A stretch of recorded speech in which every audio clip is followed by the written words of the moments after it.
Pasiklausykite Evangelijos pagal Matą.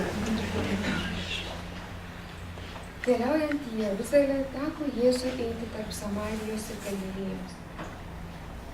Įeinant į vieną kaimą, jį pasitiko 10 raupsuotų vyrų. Jie sustojo atstu ir garsiai šaukė: Jėzau, mokytojau, pasigailėk mūsų. Pažvelgęs į juos, Jėzus pasakė: eikite ir pasirodykite kunigams. Ir jie beeidami pasveiko. Vienas iš jų, pamatęs, kad išgijo, sugrįžo atgal, balsu šlovindamas Dievas. Jis dėkodamas parpuolė ant žemės Jėzui po kojų. Tai buvo samarietis. Jėzus paklausė: argi ne 10 pasveiko, kur dar 9? Niekas nepanorėjo sugrįžti ar atiduoti Dievui garbę, kaip tik šitas svetimtautis. Ir tarė jam: kelkis, eik, tavo tikėjimas išgydė tave. Girdėjote Viešpaties žodį.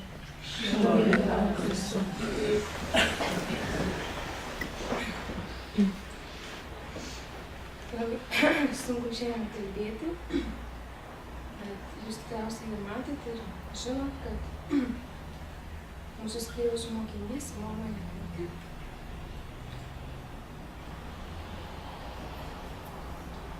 vakar iškeliavo pas Viešpatį.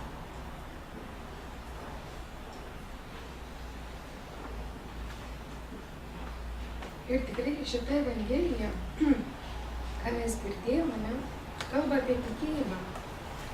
Ir tikrai kuo remiasi mūsų visas krikščioniškas gyvenimas, tai mūsų tikėjimu. Ką Jėzus ir sako: kelkis, eik. Ir tikrai, kai Minutė giedojo šitą giesmę, kad siela yra laisva, yra visiškai priklausanti Viešpačiui, visiškai rami, be kančios, be skausmo, be rūpesčių, yra laiminga būnant šalia Jėzaus. Ir tai yra mūsų tikėjimas, kad mes tikim, kad mes Jėzų veidas į veidą. Ir tikrai net neabejoju, kad šita mergaitė iš tikrųjų yra visiškai Viešpaties akivaizdoje. Turbūt niekada nepamiršiu jo žodžių, kai dar ją lankiau prieš mėnesį, kai jinai sakė, kad auklėtoja, buvo turbūt trečiadienis, aš buvau, jinai man sako: auklėtoja, žinot, sako, mane ruošiasi išleisti penktadienį iš ligoninės.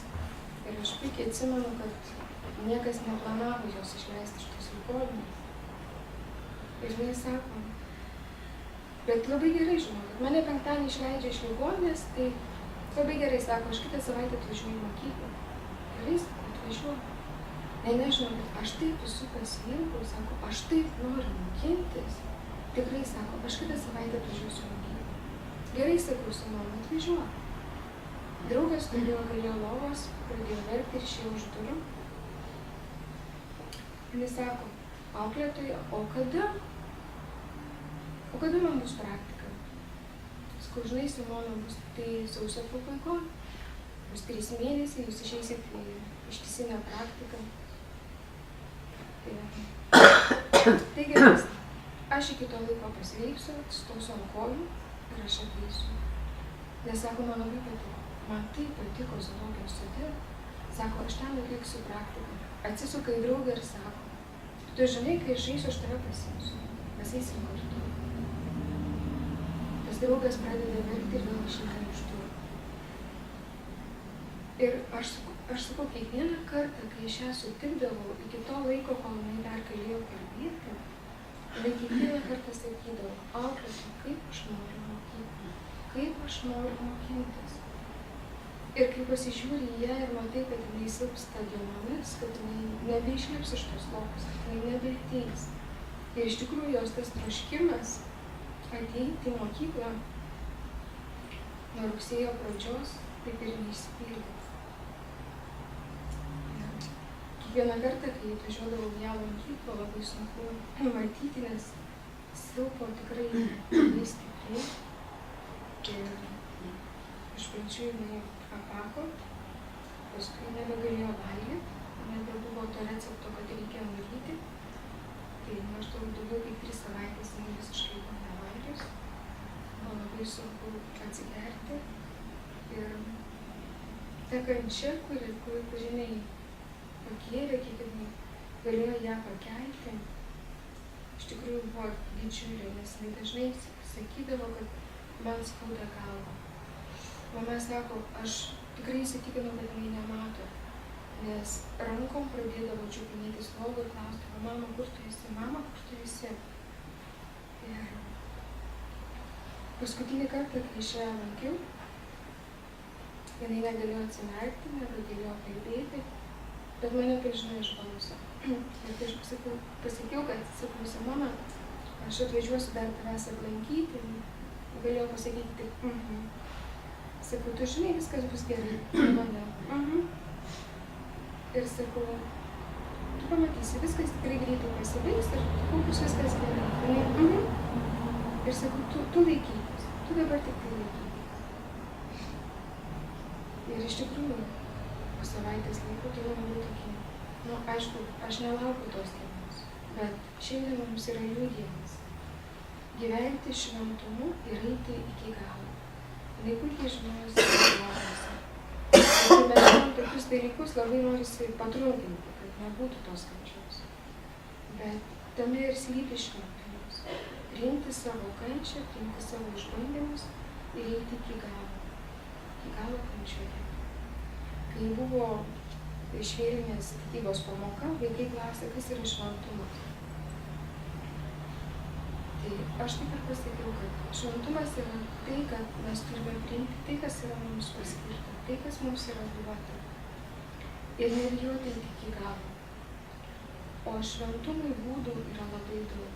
Yra kankinystė, yra meilės tarnystė, yra pasiaukojimas, gyvybės atidavimas už kitą. Mes visi tikrai turim tą bilietą į dangų. Jėzaus kančia nebuvo šiaip savo. Ir gyventi dabar tikėjimu, tai iš tikrųjų galbūt nėra sunku, nes žmogiškai mes matom truputėlį kitus dalykus. Ir nėra lengva matyti, kai jaunas žmogus iškeliauja. Kai vaikai klausia, kodėl vaikai miršta, arba jauni žmonės miršta, aš visą laiką atsakau, vadinasi, jie pasiekė pilnatvę. Kai aš jau esu pasiekęs tą pilnatvę, Dievas mane pasikeičia. Vieni tą pasiekė anksčiau, kiti pasiekė vėliau. Ir tikrai labai prašau visus lydėti jos tėvelius, brolį ir seserį, broliukus su tėveliais, lydėti maldoje, kad jie priimtų šitą išsiskyrimą ramiai ir atrastų ramybę tame, kad jų šeimoje yra didelis sargas, kuris visada juos saugos. Kai skaičiau šitą Evangeliją, man vėl paskutiniai Jėzaus žodžiai. Kelkis, eik, tavo tikėjimas išgydė tave. Pagalvokime apie šitus žodžius, būkime maldoje už Simoną, už jos artimuosius ir už visus, kurių mes net nežinom, kurie šiandien turbūt iškeliaus. Bet yra labai gražu kas liūdėti. Ačiū Dievui.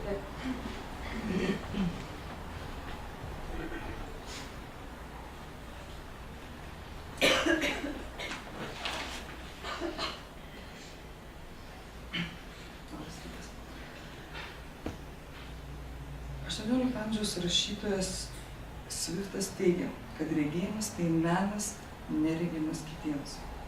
Šis apibūdinimas tikriausiai būtų priimtinas evangelistui Lukui.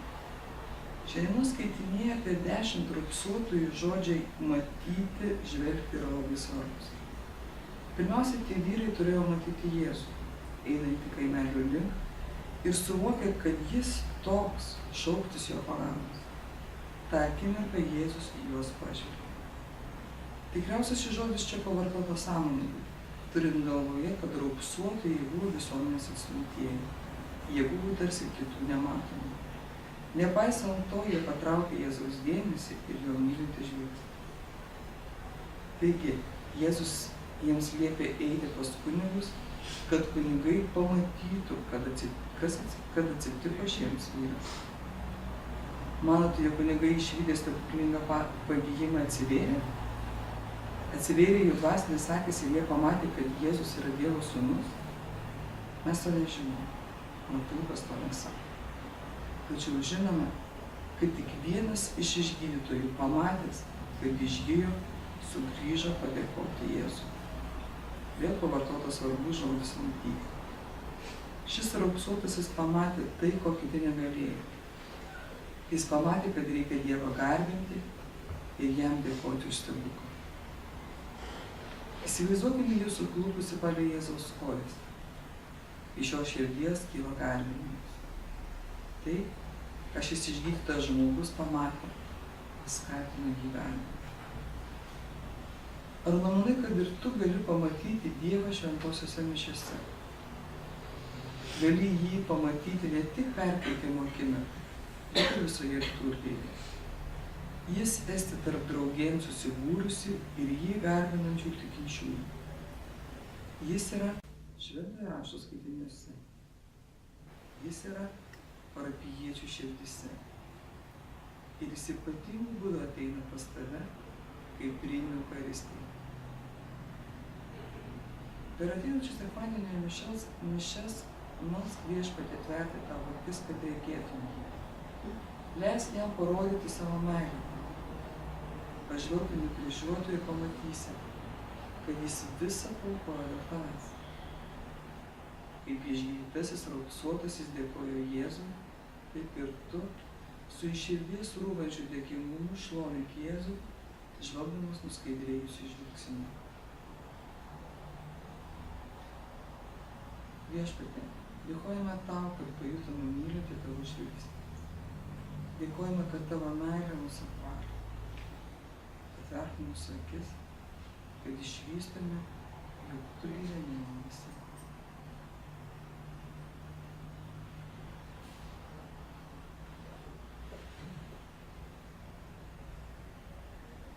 Saulėlės tolinkėjau, kviečiu visą bendravimą.